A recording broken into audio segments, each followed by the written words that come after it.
تو اب ہم غور کریں کہ جب اللہ تعالیٰ نے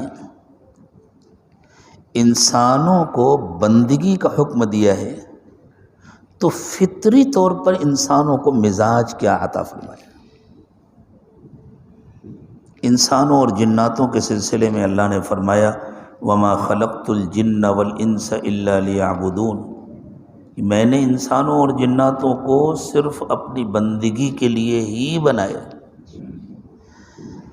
تو بندگی ہر انسان کا فطری مزاج ہے، حتیٰ کہ آپ کو حیرت ہوگی دنیا کے وہ ملحد لوگ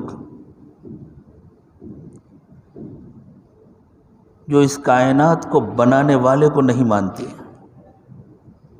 جو اللہ کو نہیں مانتے، جو یوں سمجھتے ہیں کہ یہ کائنات اتفاق سے بن گئی، خود بخود بن گئی، وہ بھی فطری طور پر بندگی سے چھٹکارا نہیں پا سکتے۔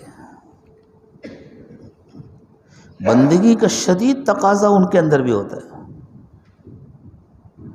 اور بندگی کرنے کے لیے کوئی خدا چاہیے، اور اس کے احکام پر عمل کرنے کے لیے کوئی شریعت چاہیے۔ شریعت قانونی ڈھانچے کو کہتے ہیں، تشریع عربی زبان میں قانون سازی کو کہتے ہیں۔ تو ہر انسان کو ایک خدا چاہیے، ایک شریعت چاہیے۔ جو اللہ کو نہیں مانتے وہ کہاں سے خدا لائیں؟ انہوں نے وطن کو خدا بنا لیا ہے، اسی لیے وہ جھنڈوں کو سلام کرتے ہیں۔ اس جذبے سے کوئی چھٹکارا نہیں پا سکتا، اور انہوں نے اپنے اپنے ملک کے دستور کو، اگرچہ وہ ان کے اپنے ہاتھ کا بنایا ہوا ہے، اپنے لیے شریعت بنا لیا ہے۔ یہ فطری تقاضا ہے، اس سے کوئی چھٹکارا نہیں پا سکتا۔ کوئی ایسا انسان نہیں ہے دنیا میں جو بندگی نہ کرتے ہو۔ اللہ کی نہ کرے گا، غیر اللہ کی کرے گا، اور غیر اللہ کی بندگی شیطان کی بندگی ہے۔ اسی لیے سورہ یاسین جو قرآن پاک کا دل ہے، اس میں اللہ تعالیٰ نے ارشاد فرمایا الم اعہد الیکم یا بنی آدم الا تعبدوا الشیطان، اے آدم کے بیٹو، کیا میں نے تم سے اس کا وعدہ نہیں لیا تھا کہ تم شیطان کی بندگی نہیں کرو گے؟ وَأَنِ اعْبُدُونِي، اور میری بندگی کرو گے۔ ھذا صراط مستقیم، یہی سیدھا راستہ ہے۔ یہ ممکن نہیں ہے کہ کوئی انسان بندگی نہ کرے، اللہ کی نہیں کرے گا، شیطان کی کرے گا۔ جیسے کوئی زندہ انسان ممکن نہیں ہے کہ کچھ نہ کھائے، اچھی غذائیں نہیں کھائے گا تو گندی غذائیں کھائے گا، اچھا کھانا نہیں کھائے گا تو گندا کھانا کھائے گا، حلال نہیں کھائے گا تو حرام کھائے گا۔ یہ ممکن نہیں ہے کہ کسی انسان کو پیاس نہ لگے اور وہ کچھ نہ پیے، کچھ تو پیے گا۔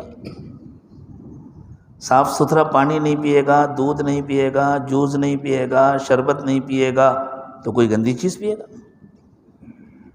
صحت بخش اور صاف پانی نہیں ملے گا تو نقصان دہ پانی پیے گا، آلودہ پانی پیے گا، کچھ تو پیے گا۔ تو جس طرح یہ جسم کے تقاضے ہیں،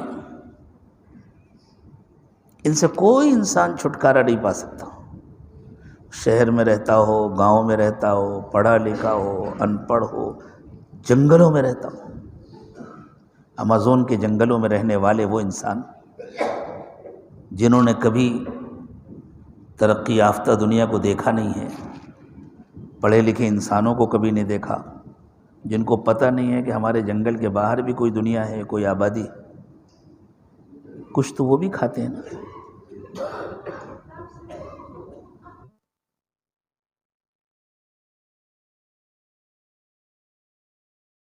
کھاتے ہو چا پکا بھون کر کیسے کھاتے ہیں؟ تو کھانے کا تعلق اس سے نہیں ہے کہ آدمی پڑھا لکھا ہے یا ان پڑھ ہے، یعنی کھانا انسان کی بنائی ہوئی کوئی مصنوعی چیز نہیں ہے، کھانا فطرت کا تقاضا ہے۔ جہاں انسان ہے وہاں بھوک ہے، جہاں انسان ہے وہاں پیاس ہے۔ اب یہ بات معلوم کرنے کی ہے، جاننے کی ہے کہ کیا کھانا مفید ہے، کیا کھانا نقصان دہ۔ اس کا تعلق تعلیم سے ہے، اس کا تعلق تہذیب سے ہے، اس کا تعلق تحقیق اور ریسرچ سے ہے کہ انسانوں کے لیے کیا کھانا مفید ہے، کیا کھانا نقصان دہ۔ پیاس انسان کی فطرت کا تقاضا ہے۔ پیاس کا تعلق تعلیم سے اور جہالت سے، شہریت سے اور دیہاتیت سے نہیں ہے۔ جہاں انسان ہوگا وہاں پیاس ہوگی۔ اب یہ جاننے کی چیز ہے، یہ سمجھنے کی چیز ہے کہ انسان کے لیے کیا پینا مفید ہے، کیا پینا نقصان دہ ہے۔